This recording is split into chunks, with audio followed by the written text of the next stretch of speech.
So well दोस्तों, अगर मैं 2020 की बात करूं तो 2020 मेरे हिसाब से गेमिंग लैपटॉप्स के लिए एक बहुत अच्छा ईयर रहा है, specifically talking about the Ryzen 4000 variants.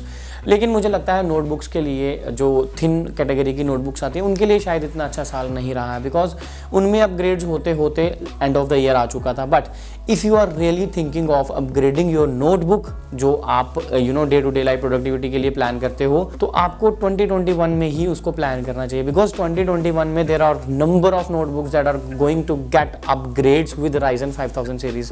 तो उन्हीं में से दोस्तों आज हम बात करने वाले हैं एसर की बहुत ही ज़्यादा hit series Acer Aspire 7 and Acer Aspire 5 की, जो 2021 में राइजन 5000 की तरफ अपग्रेड होने वाली है। तो उसी के बारे में इस वीडियो में बात करेंगे एंड देखेंगे हमारे पास क्या अपडेट्स हैं एंड आपको उन नोटबुक्स में क्या देखने को मिलेगा। So video is definitely going to be very helpful for दोस्त जो एक प्रोडक्टिव लैपटॉप लेने का सोच रहे हैं 2021 में। So let's get started without wasting your much time.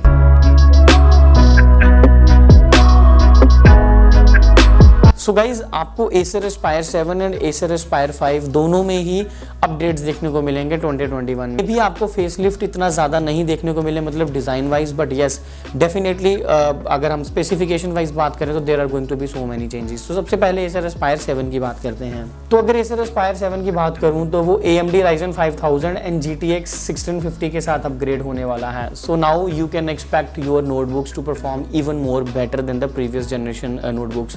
तो आपकी नोटबुक्स जो हैं वो बहुत अच्छा परफॉर्म करने वाली है, specifically in this particular year, because Ryzen 5000 series will make sure कि आपके नोटबुक्स की जो परफॉर्मेंस है वो टॉप नॉच रहे for obvious reasons. And 1650 will make sure कि अगर आप थोड़ा बहुत ग्राफिक्स का काम भी करना चाहते हो अपनी लाइट वेट नोटबुक में, तो वो भी आप इजीली कर सकते हो।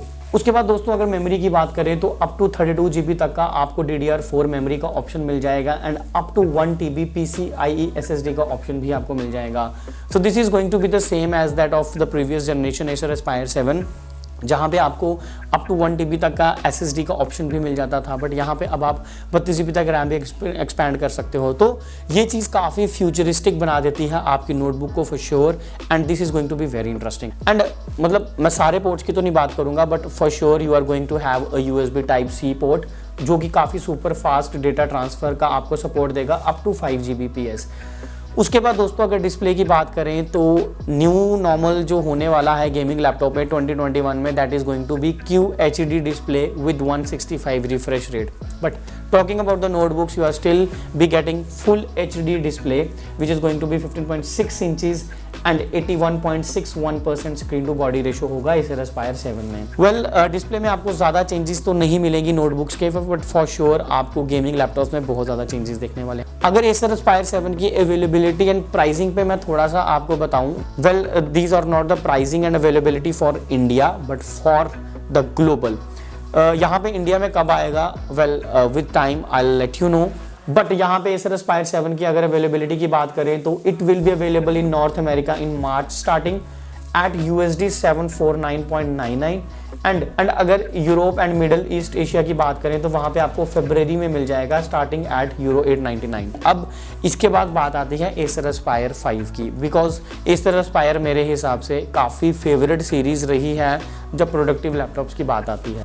It's 2021, so obviously Acer Aspire 5 भी अपग्रेड करेगी टूवर्ड्स राइजन 5000 सीरीज। लेकिन GPU क्या होगा, लेट्स चेक इट आउट। तो एसर एस्पायर 5 में आपको AMD Ryzen 5000 का मोबाइल प्रोसेसर्स तो देखने को मिलेंगे ही, लेकिन ग्राफिक्स कार्ड AMD Radeon 640 होगा, RX 640, which will also a decent graphics card I would say looking at the series, because Acer Aspire 5 जो है ये रिलेटिवली एसर एस्पायर 7 से थोड़ी सस्ती सीरीज है, तो I am okay with this also.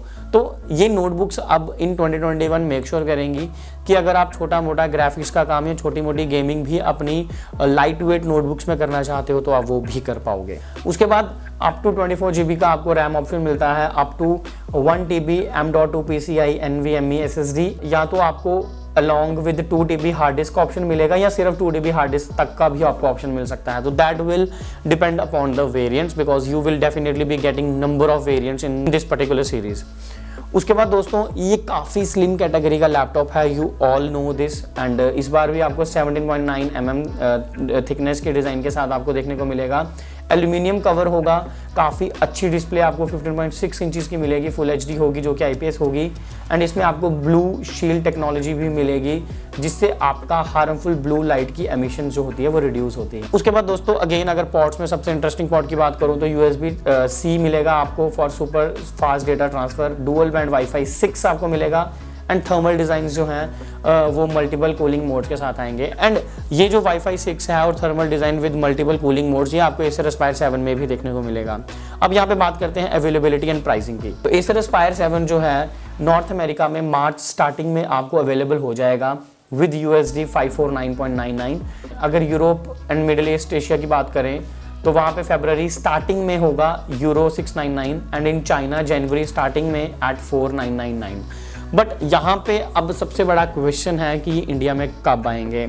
आप ये कह सकते हो कि इंडिया में अगर मैं इनके लॉन्चिंग की एक्सपेक्टेशंस की भी बात करूँ तो यू कैन एक्सपेक्ट कि अराउंड अप्रैल मई के पास आपको पता चल जाएगा एग्जैक्टली कि इंडिया में ये कब आने वाले हैं and maybe at the start of June आपको ये इंडिया में अवेलेबल भी हो जाए। So these are my expectation and these may vary with time. सो दोस्तों आज की वीडियो में बस इतना ही। आई होप आपको ये वीडियो अच्छी लग गई होगी, जो मैंने नॉलेज आपको ट्रांसफर करी वो आपके लिए हेल्पफुल होगी if you are planning to buy a notebook in 2021। So आज की वीडियो में बस इतना ही दोस्तों, मिलते हैं अगली वीडियो में, तब तक के लिए देखते रहिए हमारे चैनल को एंड जय Hind. Thanks for watching, thanks a lot.